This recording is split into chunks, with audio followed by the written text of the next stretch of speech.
Anti-Asian racism is increasing. Over the past 12 months, reports of discriminatory incidents in Canada have more than tripled, according to a study led by researchers at the University of Toronto and U of T's Dalla Lana School of Public Health. And the reason for the increase, according to the authors of the report, is COVID-19. Anti-Asian racism, unfortunately, is not new to Canada. People of Chinese descent have experienced racism, segregation, intimidation, violence, and even murder because they were, well, Chinese. You know, the Canadian government officially introduced the Chinese Immigration Act in 1885, which imposed a heavy head tax on anyone from China that wanted to come here. And in 1923, the act banned Chinese immigrants from Canada altogether. The act was repealed in 1947 when Chinese people were allowed to become Canadian citizens. But despite the citizenship rights, it still wasn't until 1962 that immigrants from China were really allowed into the country.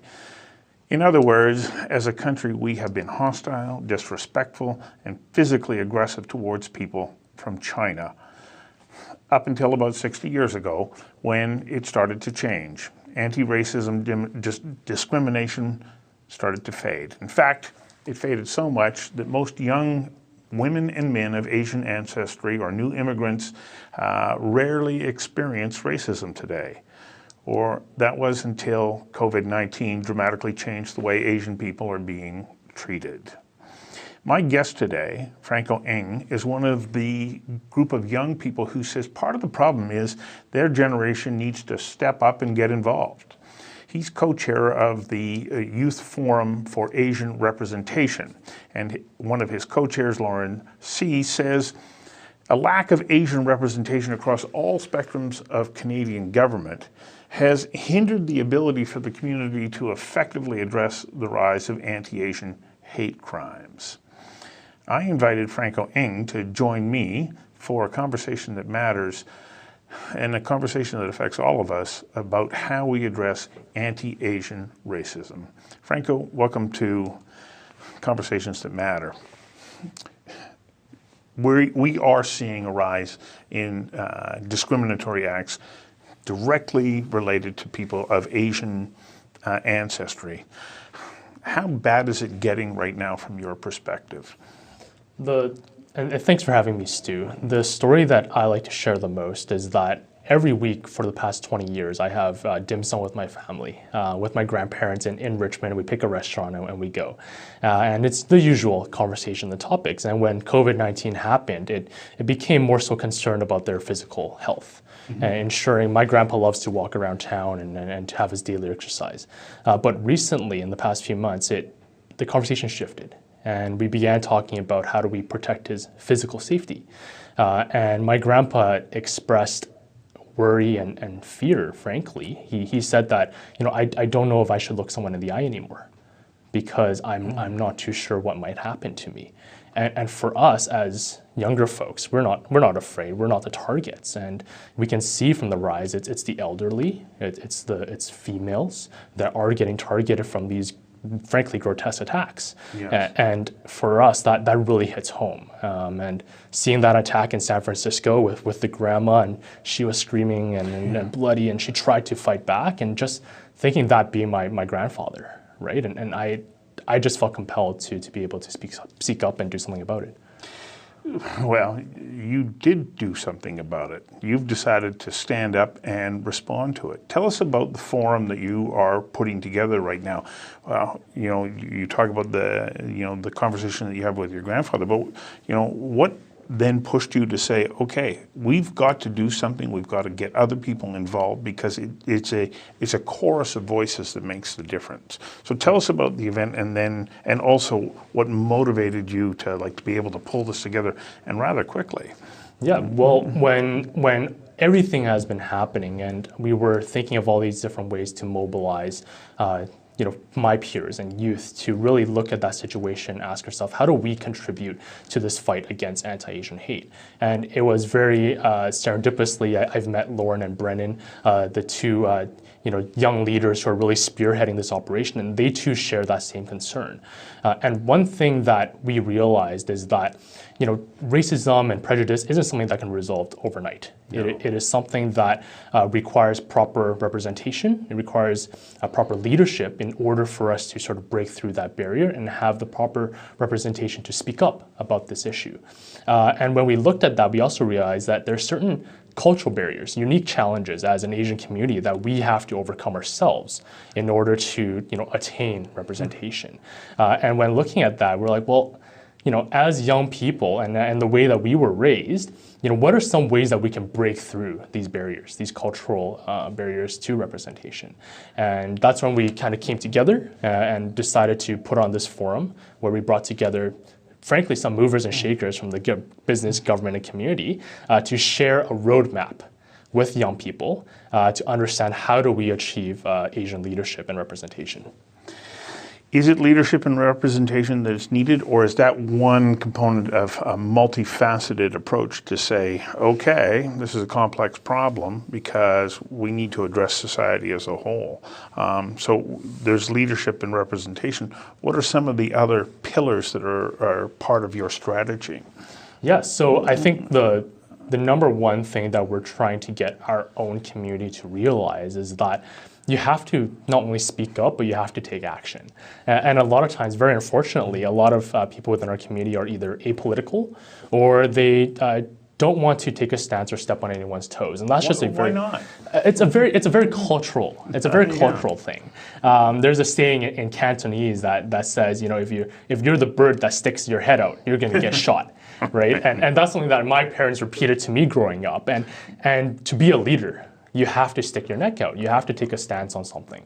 Right. And a lot of times, I think, as a culture and as a community, we don't have that drive within us. We're scared of kind of stepping on someone's toes. But right now, what we're facing is attacks without provocation.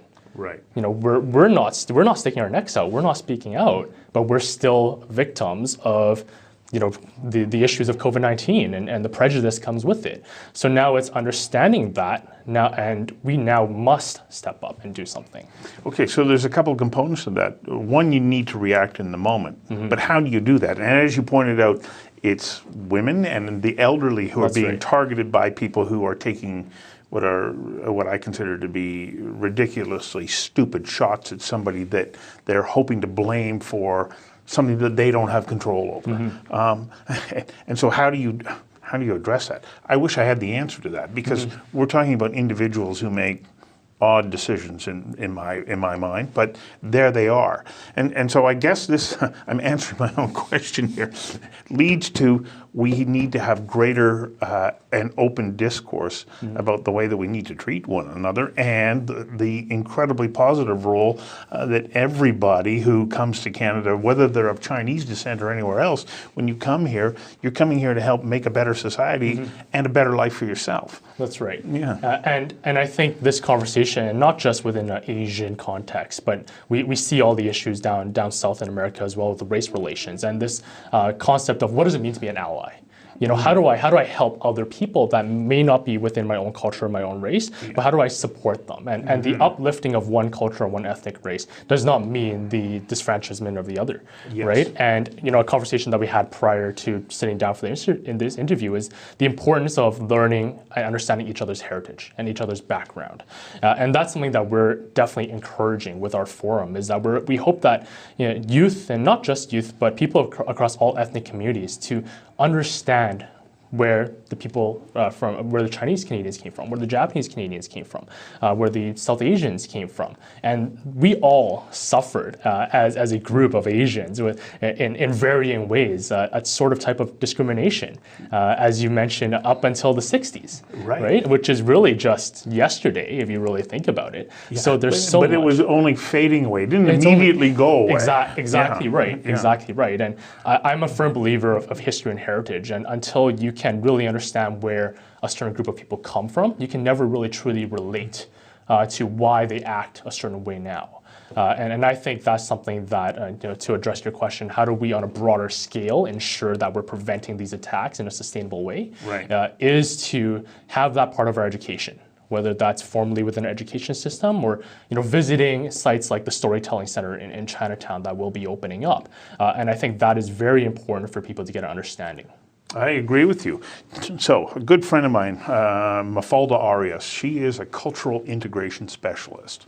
And she works with companies to say, okay, you have people who are from Peru and others from the United States and somebody else from Germany and someone from China, all working together in the same company. How do you start to create an understanding of one another's cultures and develop a common language where when you say something, you're both saying the same thing? Right. But she said, we have a problem in Canada. We want to believe that we're colorblind, that we're not racist. And if we don't identify the problem, how then can we address it? And is that one of your objectives? Let's not pretend that there isn't anti-Asian sentiment out there. Let's highlight it, address it, and then open up a platform for discussion. That's exactly right, and I think the first step is awareness. And in the beginning, I spoke about within our own community being aware of our own cultural barriers and things that we have to overcome. Right. But in a broader community, is exactly what you just said. How do we raise awareness of the actual issues that are frankly quite prevalent within our society, but it was just covered up. And what happened with COVID-19 was that it just reared its ugly head and it just came out in the open, and it came, raging and roaring, and it came. And that's something that we have to be, like you said, made aware of first and accept. I think that's something is very important as well. As Canadians, we live in a mosaic of cultures. Yes, we do. I feel very blessed. I can go down out to Surrey for some amazing traditional South Asian food. I go to Richmond and I have some amazing Chinese food and Asian food there, right? And I think for me to be able to experience all of that, really frankly, in just one place is a blessing. But aside from just enjoying each other's cultures, we have to learn about each other's struggles. And that's something that I think is sorely lacking right now within society. Well, and if we have a common goal, that we understand one another and recognize that we are building a society together, one where we're not in competition with one another that you win, I lose, but rather if you win, I win as well, because we're not living in a land where there isn't abundance. It's if you create abundance, well then I get to share in an expanded economy and a better quality of life. So even if I'm looking at it from my own selfish interests, I can go, I want you to succeed because when you do, so do I. Right, and one thing that to speak towards that is, I think cultural aptitude is very important. I think someone, a new immigrant coming over, he or she unlocks the doors to another market, another country. They have the language and the culture to be able to connect Canada to a completely different world, and they actually add a lot of value to what we have here as a society. And as you said, on an economic standard, be able to raise our standards of living by unlocking those market opportunities for our communities. Right. And I think that's something that should be celebrated and believe in the strength of our diversity. If they, I never understood, if someone spoke English with an accent, that's something that is something to be made fun of. And that's something that I never understood, because they have another language that they can speak. They're adding value in a different way. Right. And we should, again, celebrate that. Yes, we should, because English is such an adaptive language. It will borrow from every single language that there is and create new elements of it. And it's so magnificent when we embrace that, rather than say, oh, how come you don't speak the way that I do? As a matter of fact, it's a good thing that you don't, because then what you're doing is you're sharing a perspective that may enrich us all. Exactly, and that's the conversations that we need to have. And I think, going back to our forum and what we're trying to accomplish there, when we were picking out our guests and our panelists, we try to get as broad of a picture as possible, whether they're from government or from business, or we have a panel of youth leaders who are coming out to share their perspective. We want to ensure that everyone's voices are heard and everyone can relate and have a roadmap to be part of the change. Okay, let's talk about the event. Who are some of those? I mean, it looks like an all-star cast to me.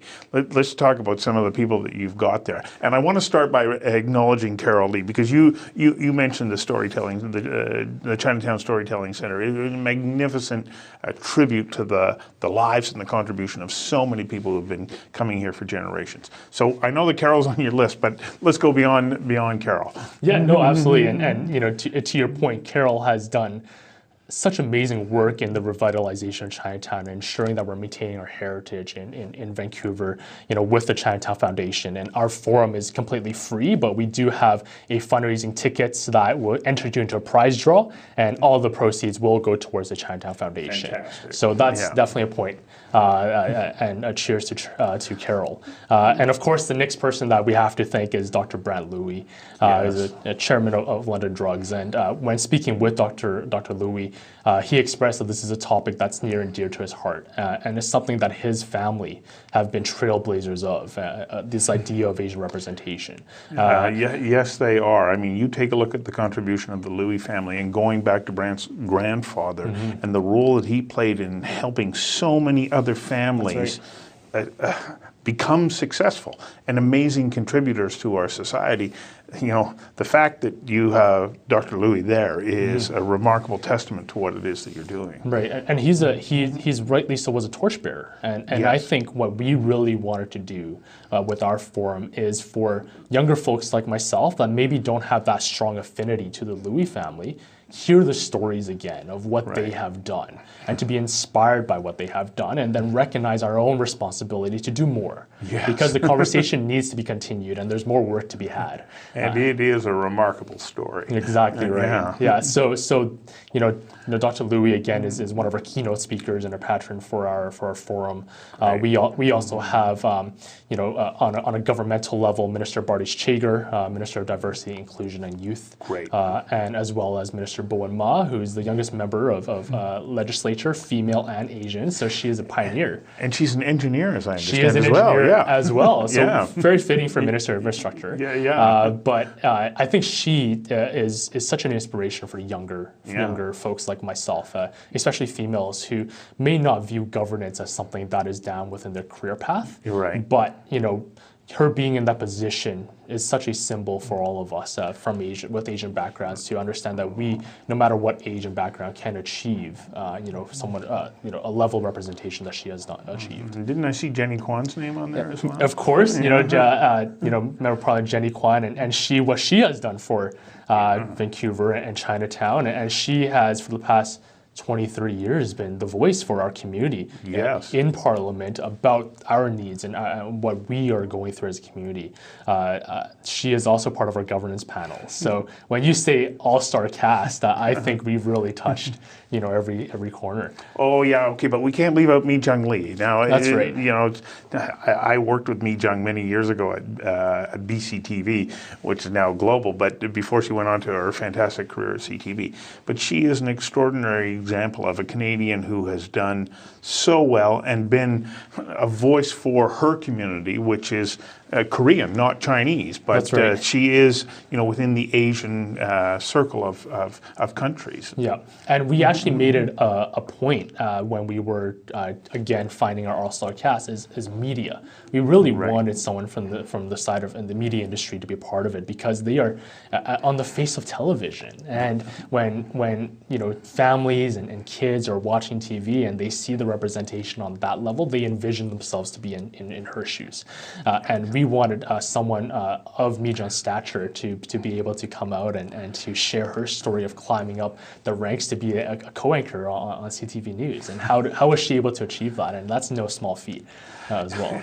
As you say that is such a remarkable point. I'm reminded of a conversation that I had with Vancouver Police Deputy Chief Steve Rye. So he's second in command VPD. And I was telling them that I was doing an interview with Wally Opal, who has, past Attorney General and so on, and judge and justice and headed up a number of commissions. And Steve said, I used to watch Wally on TV when I was a kid, and I went, well, that guy's a brown guy, and he seems to be able to do anything he wants. I guess that means I can too. That's right. Because it's inspirational to see other people that you can identify with because they help to motivate you to be all that you can become. And I think that is important. If we look at the idea that if everybody can realize their full potential and they're motivated to do so and they believe that opportunity is there, well, then all of society benefits. That's right. And one thing that we also did for this forum as well is to understand, our audience. Of course we welcome everyone, but we really want to mobilize youth. Yeah. And we really want, high school, university, and young professionals to tune into this event. And what we did was that we reached out to a brand new, a very popular influencer group called Canto Mando. And they're about 25 years old, but they are stars on YouTube, and they have about 600,000 followers that are Asian Canadian. They're local from Toronto, but recently moved to Vancouver as well, and they've been super supportive of this event. And we're trying to be the bridge. This forum is really trying to be the bridge. You have your traditional media, you have your governance and your traditional business, but then we also have your new age influencers, who they in themselves hold so much weight these days with younger folks like myself, and have them step up and to share their story in this new age, I think is something that is special. Okay, how important is it that people who are not Asian, of Asian ancestry, also participate as part of the audience? Because this is something that affects all of us. All Canadians were impacted by this, and we have to collectively work towards addressing it. That's right, and it goes right back to the conversation of being an ally. And what does it mean to be an ally? It's not just to reshare on Instagram or to make a post. It is to have a good understanding, and I think personal stories go a very, very long way, especially personal stories of your neighbor beside you, Dr. Brand Louie, who's been a staple here in Vancouver, understanding where he and his family came from. I think that is so much more impactful. Carol Lee and her family. Carol Lee and her family as well.